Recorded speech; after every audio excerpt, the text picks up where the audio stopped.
शाय नमः। श्री सीतारामचंद्र अभ्याम नमः।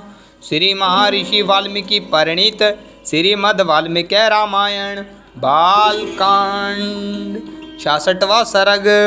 राजा जनक का विश्वामित्र और राम लक्ष्मण का सत्कार करके उन्हें अपने यहाँ रखे हुए धनुष का परिचय देना और धनुष चढ़ा देने पर श्री राम के साथ उनके ब्याह का निश्चय प्रकट करना। तदंतर दूसरे दिन निर्मल प्रभात काल आने पर धर्मात्मा राजा जनक ने अपना नित्य नियम पूरा करके श्री राम और लक्ष्मण सहित महात्मा विश्वामित्र जी को बुलाया और शास्त्र विधि के अनुसार मुनि तथा उन दोनों महातेजस्वी राजकुमारों का पूजन करके इस प्रकार कहा। भगवान सुनिए, आपका स्वागत है। निष्पाप महर्षि सुनिए, आप मुझे आज्ञा दीजिए, मैं आपकी क्या सेवा करूं, क्योंकि मैं आपका आज्ञा पालक हूं। महात्मा जनक के ऐसा कहने पर बोलने में कुशल धर्मात्मा मुनिश्रेष्ठ विश्वामित्र ने उनसे यह बात कही। महाराज सुनिए, राजा दशरथ के ये दोनों पुत्र विश्व विख्यात क्षत्रिय वीर हैं और आपके यहाँ जो यह श्रेष्ठ धनुष रखा है उसे देखने की इच्छा रखते हैं। आपका कल्याण हो, वह धनुष इन्हें दिखा दीजिए, इससे इनकी इच्छा पूरी हो जाएगी। फिर ये दोनों राजकुमार उस धनुष के दर्शन मात्र से संतुष्ट हो इच्छा अनुसार अपनी राजधानी को लौट जाएंगे। मुनि के ऐसा कहने पर राजा जनक महामुनि विश्वामित्र से बोले। मुनिवर सुनिए, इस धनुष का वृत्तांत सुनिए। जिस उद्देश्य से यह धनुष रखा गया है वह सब बताता हूँ। भगवान सुनिए, नीमि के ज्येष्ठ पुत्र राजा देवरात के नाम से विख्यात थे। नीमि के ज्येष्ठ पुत्र राजा देवरात के नाम से विख्यात थे। उन्हीं महात्मा के हाथ में यह धनुष धरोहर के रूप में दिया गया है था। कहते हैं कि पूर्व काल में दक्ष यज्ञ विध्वंसक के समय परम पराक्रमी भगवान शंकर ने खेल खेल में ही रोष पूर्वक इस धनुष को उठाकर यज्ञ विध्वंसक के पश्चात देवताओं से कहा। देवगण सुनियो, मैं यज्ञ में भाग प्राप्त करना चाहता था, किंतु तुम लोगों ने नहीं दिया, इसलिए इस धनुष से मैं तुम सब लोगों के परम पूजनीय श्रेष्ठ अंग मस्तक काट डालूंगा। मुनि श्रेष्ठ सुनिए। यह सुनकर संपूर्ण देवता उदास हो गए और स्तुति के द्वारा देवादिदेव महादेव जी को प्रसन्न करने लगे। अनंत में उन पर भगवान शिव प्रसन्न हो गए।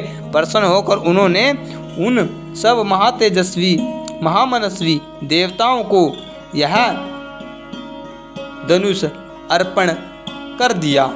वही यह देवादिदेव महादेव महात्मा भगवान शंकर का धनुष रत्न है, जो मेरे पूर्वज महाराज देवरात के पास धरोहर के रूप में रखा गया था। एक दिन मैं यज्ञ के लिए भूमि शोधन करते समय खेत में हल चला रहा था। उसी समय हल के अग्रभाग से जोती गई भूमि हराई या सीता से एक कन्या प्रकट हुई।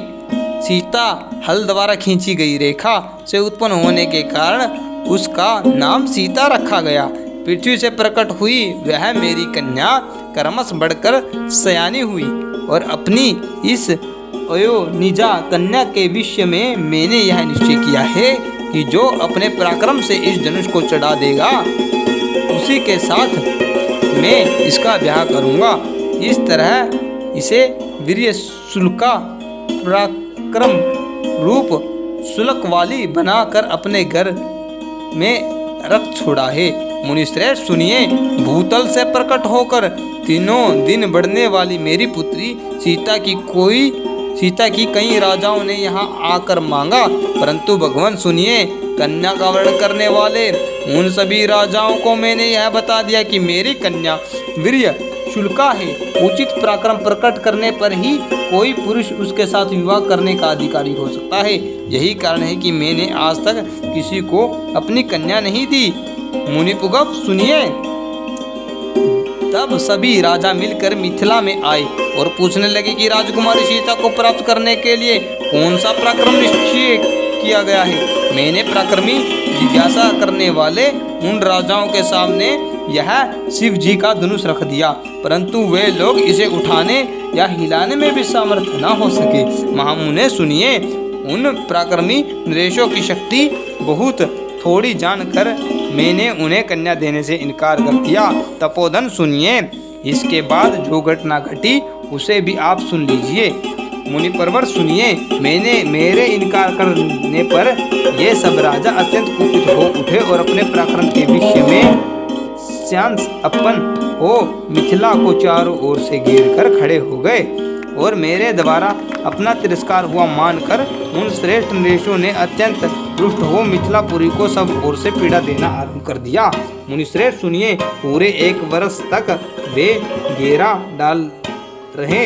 इस बीच में युद्ध के सारे साधन क्षीण हो गए हैं। इससे मुझे बड़ा दुख हुआ।